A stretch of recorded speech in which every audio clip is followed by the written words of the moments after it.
Sebenarnya kalau kita ngomong revisi undang-undang pilkada ini hanya kepentingan koalisi Indonesia Maju, ya tidak juga.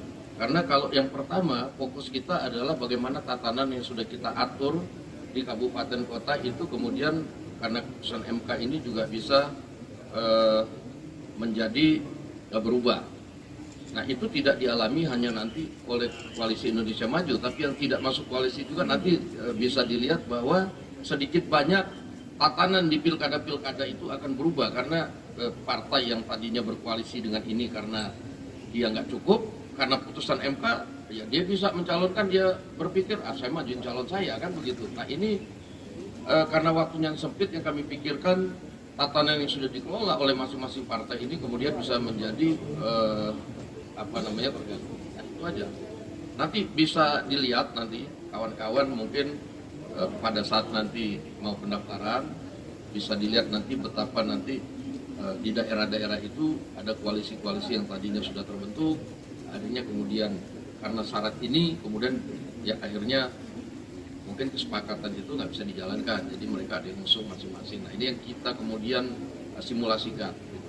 Pak, penegasan aja, apakah ini artinya total batal setelah tahapan akan disahkan seperti apa? Jadi RUU Undang Pilkada ini mungkin nanti pada periode depan tetap akan dilaksanakan karena kita perlu penyempurnaan yang kita rasa belum sempurna. Begitu juga dengan Undang-Undang Pemilu. Undang-Undang Pemilu juga nanti perlu kita sempurnakan karena itu kan ada gugatan parlemen threshold yang dari Perludem itu yang perlu diakomodir, yang katanya MK tidak berwenang untuk memutuskan ambang batas parlemen karena memutuskan ambang batas itu adalah open legal policy-nya DPR. Itu nanti kita akan laksanakan putusan MK itu untuk mengkaji berapa sih sebenarnya yang pas untuk parlemen threshold pada pemilihan yang akan datang. Berarti putusan MK yang dimaksud Bang Darso berlaku itu nanti yang 70 sama 60 itu juga akan berlaku setelah RUU Pilkada ini tidak jadi disahkan hari ini. Iya, putusan MK itu kan berlaku dan bersifat final and binding. Nah, ketika kemudian ada undang-undang baru, ya tentunya kan undang-undang baru, tapi kan undang-undang barunya nggak ada. Jadi kita tegaskan di sini bahwa putusan yang berlaku itu putusan MK nomor 60, putusan MK nomor 70. oke Pak, penegasan aja, berarti kan kemarin ini juga mahasiswa pengen penegasan. Yang jadi kontroversial adalah 2 poin terkait usia calon kepala daerah dan juga ambang batas pencalonan dari partai. Berarti 2 poin itu artinya kemarin yang direvisi itu semuanya dibatalkan ya Pak ya? Iya, ya kan kalau revisi undang-undang pilkadanya batal berarti semua poin kan dibatalkan. Nah, bahwa kemudian pelaksanaan dari hasil keputusan MK nomor 60 dan 70, nah itu PKPU-nya yang akan mengatur, itu adalah kewenangan dari KPU. Bang terakhir mungkin mungkin kemarin pas di balik itu kan muncul juga perdebatan tak merujuknya ke MK gitu ya. Nah ini gimana nih Bang? Finalnya seperti apa? Mungkin bisa ditegaskan yang khusus usia gitu ya.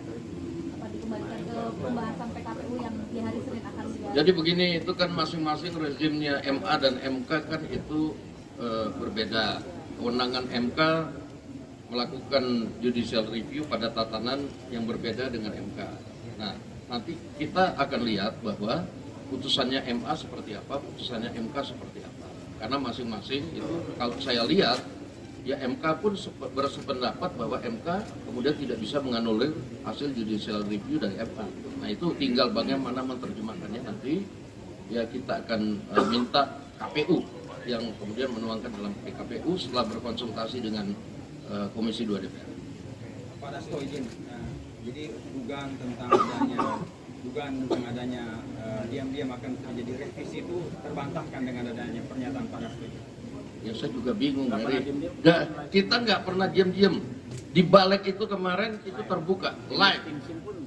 Timsin Panja itu bisa tidak kita batasi. Wartawan bisa meliput. Argumen semua dikemukakan di situ juga bisa diliput. Nah sehingga nggak ada yang dibilang bahwa kemudian pelaksanaannya diam-diam.